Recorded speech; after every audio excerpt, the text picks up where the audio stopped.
스치듯 던진 농담 한마디가 평생을 바친 공직 생활 전체를 뒤흔드는 비극이 될 수 있습니다.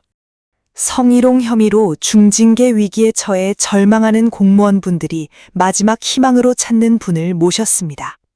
16년 동안 오직 소청심사 한 길만을 걸어오신 누리 행정사님과 함께 성희롱의 법적 개념을 파헤쳐봅니다. 공직사회에서 성희롱은 의도보다 상대방이 느낀 불쾌감과 객관적 상황이 훨씬 중요하게 작용합니다. 하지만 억울한 정황이 있다면 법리적으로 치밀하게 대응하여 감경을 이끌어낼 가능성은 충분히 있습니다. 행정사님, 저는 정말 앞이 캄캄합니다. 회식 자리에서 분위기를 띄우대고 했던 말인데 성희롱으로 신고됐습니다. 상급자라는 이유로 가중처벌까지 언급되며 중징계 의결이 요구된 상황인데 정말 방법이 없을까요? 의료인님처럼 당황하시는 분들이 많습니다. 우선 양성평등기본법 제3조 제2호를 정확히 이해해야 합니다. 법에서는 업무나 고용관계에서 지위를 이용해 성적 굴욕감을 주는 행위를 성희롱으로 정의합니다. 성적 언동이나 요구에 따르지 않았다는 이유로 불이익을 주는 것도 포함되죠. 말 한마디도 법적으로는 매우 엄격하게 해석되는군요. 그런데 성적 동기가 없었다면 결과가 달라지나요? 많은 분이 오해하시는 부분입니다. 대법원 판례에 따르면 행위자에게 반드시 성적 동기가 있어야 하는 건 아닙니다. 객관적으로 일반적인 사람이 성적 굴욕감을 느낄 만한 상황이었는지가 핵심 판단 기준이 됩니다. 저는 직접적인 말은 아니었습니다. 단체 채팅방에서 공유한 농담이 문제가 되어 직권면직 위기까지 왔어요.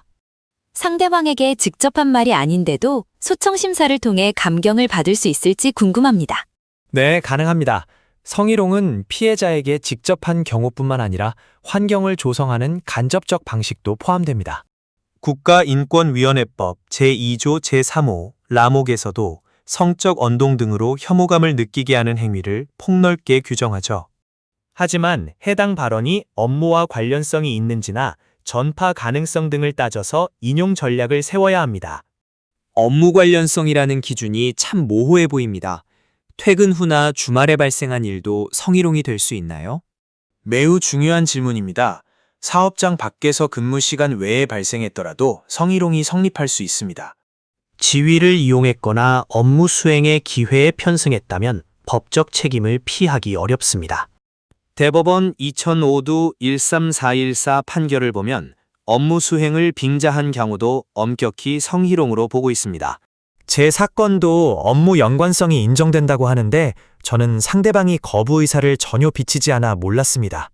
그때 바로 기분 나쁘다고 했다면 사과하고 멈췄을 텐데 이 점이 소청심사에서 유리하게 작용할까요? 상대방의 반응이 고려사항이긴 하지만 명확한 거부 의사가 없었다고 해서 성희롱이 아닌 건 아닙니다.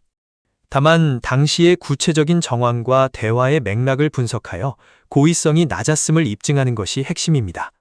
남녀고용평등법에서도 성희롱을 다루고 있는데 공무원에게는 어떤 법이 우선 적용되나요?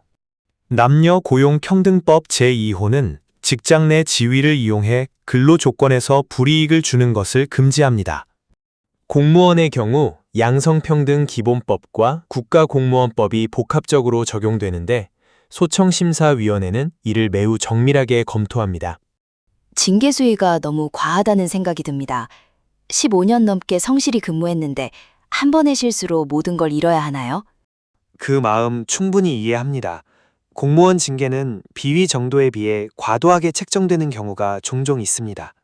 과거 포상 기록이나 개전의 정, 그리고 행위의 경중을 법리적으로 재구성하면 감경의 길은 열려 있습니다. 성희롱 판단 기준 중 시각적 성희롱이라는 부분도 있는데 이건 어떤 사례가 해당하나요? 음란한 사진을 보여주거나 특정 신체 부위를 빤히 쳐다보는 행위 등이 시각적 성희롱에 해당합니다. 이런 경우 증거가 명확한 경우가 많아 대응이 까다롭지만 당시의 장소와 상황을 참작해야 합니다. 행정사님 말씀을 들으니 이제야 조금 안심이 됩니다. 제 사건도 소청심사를 통해 중징계를 면할 수 있을까요? 단순히 감정에 호소해서는 안 됩니다. 법률적 판단 기준에 맞춰 당시의 상황이 왜곡되었음을 밝혀야 합니다. 저희는 수많은 인용 사례를 분석하여 소청심사위원들을 설득할 수 있는 논리를 만듭니다. 확실히 전문가의 조력을 받느냐 아니냐에 따라 소청심사의 결과가 완전히 달라질 것 같습니다. 마지막으로 지금 징계 위기로 고통받고 있는 공무원분들에게 꼭 해주고 싶은 말씀이 있으신가요? 포기하지 마십시오. 절차적 하자나 사실 오인, 그리고 법리 오해의 가능성은 어디에나 존재합니다.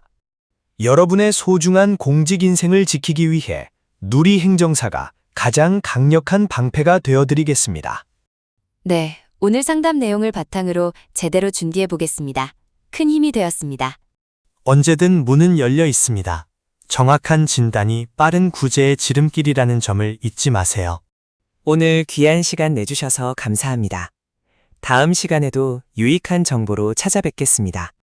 대한민국 공무원의 권익 보호를 위해 16년간 한 길을 걸어왔습니다. 누리행정사의 실력을 믿으셔도 좋습니다.